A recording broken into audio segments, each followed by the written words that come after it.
Sir, पहलगाव मध्ये मोठ्या प्रमाणात दहशतवादी हल्ला झाला. त्याच्यात मध्ये 27 लोक जे आहेत ते मृत्यूमुखी पडले. त्या दहशतवाद्यांचा बदला घ्यायला पाहिजे का? आता मला असं वाटतं की पहलगाव मध्ये जो काय प्रकार घडलेला आहे तो अत्यंत निंदनीय आहे, अत्यंत चीड आणणार आहे. आणि एका अर्थाने पाकिस्तानने आपल्या देशामध्ये असा प्लॅन नको. त्या ठिकाणी 370 आर्टिकल हटल्यानंतर तिथे जवळजवळ 3 कोटीपेक्षा जास्त टुरिस्ट तिथं या 3-4 वर्षात आले होते. आणि जम्मू काश्मीरची इकॉनॉमी डेव्हलप होत होती. जम्मू काश्मीरच्या लोकांना रोजगार मिळत होता. जम्मू काश्मीरमध्ये तिरंगा झेंडा फडकत होता. आणि जम्मू काश्मीरमध्ये जी निवडणूक झाली विधानसभेची त्यामध्ये 60% पेक्षा जास्त मतदान झालं होतं.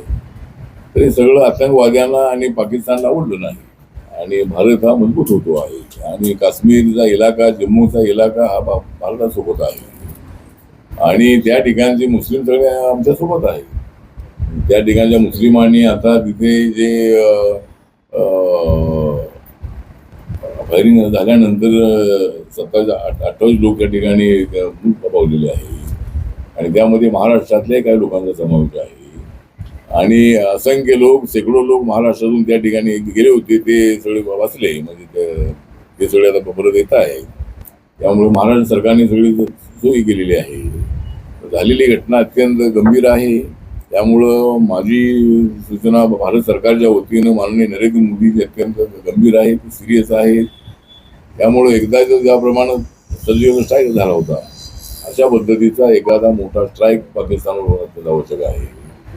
पण पाक व्याप्त काश्मीर जोपर्यंत पाकिस्तानच्या ताब्यामध्ये आहे तोपर्यंत अशा ऍक्टिव्हिटीज होत राहणार आहे.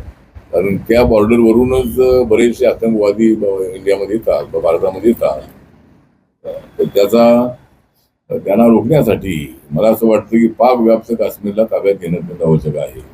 पाकिस्तानला सांगावं की पाक व्याप्त काश्मीर तुम्ही सोडा, नाहीतर आम्ही युद्ध केल्याशिवाय राहणार नाही.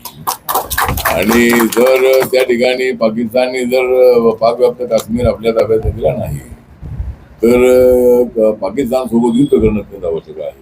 आणि पाक व्याप्त काश्मीर आपल्या ताब्यात घेणं अत्यंत आवश्यक आहे. त्यामुळे नक्की माननीय नरेंद्र मोदीजी सगळ्या विरोधकांना, राहुल गांधी आणि सर्व विरोधकांची चर्चा झालेली आहे. राजनाथ सिंग यांनी बैठकी घेतलेली आहे. आम्ही तर भाई यामध्ये अत्यंत ऍक्टिव्ह आहे. ताबडतोब त्या ठिकाणी जाऊन आले. आणि आमचं सरकार जे आहे ते याबद्दल अत्यंत गंभीर आहे. फक्त विरोधकांकडून आमची हीच अपेक्षा आहे, याच्यामध्ये राजकारण आणू नका. एवढ्याला सगळा भारत देश आम्ही सगळे एक आहोत.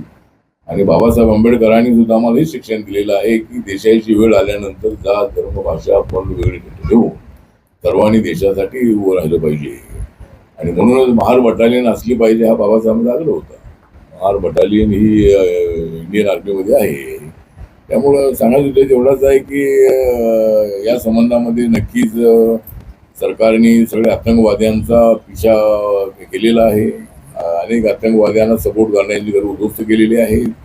पण जे मेन आतंकवादी आहेत ते अजून सापडले नाहीत. म्हणजे आता त्यांनी हल्ला केलेला आहे, त्यांना घेण्याचा प्रयत्न आपल्या आर्मीचा आहे आणि लवकरच ते सापडतील. पण सगळ्याच आतंकवाद्यांचा खात्मा करणं अत्यंत आवश्यक आहे. आणि त्यामुळं भारत सरकार आणि आमची आर्मी, आमचं BSF, CRPF हे सगळे अत्यंत ऍक्टिव्ह आहेत. आणि लवकरच पाकिस्तानचा नक्की बदला घेतला जाईल अशी मला अपेक्षा आहे. चला. देश विदेशातील प्रत्येक घडामोडींचे लाईव्ह अपडेट मिळवण्यासाठी आता साम टीव्हीच्या सर्व सोशल मीडिया प्लॅटफॉर्मला लाईक, फॉलो आणि सबस्क्राईब करा. तसंच सर्व नोटिफिकेशनसाठी बेल आयकॉन प्रेस करायला विसरू नका.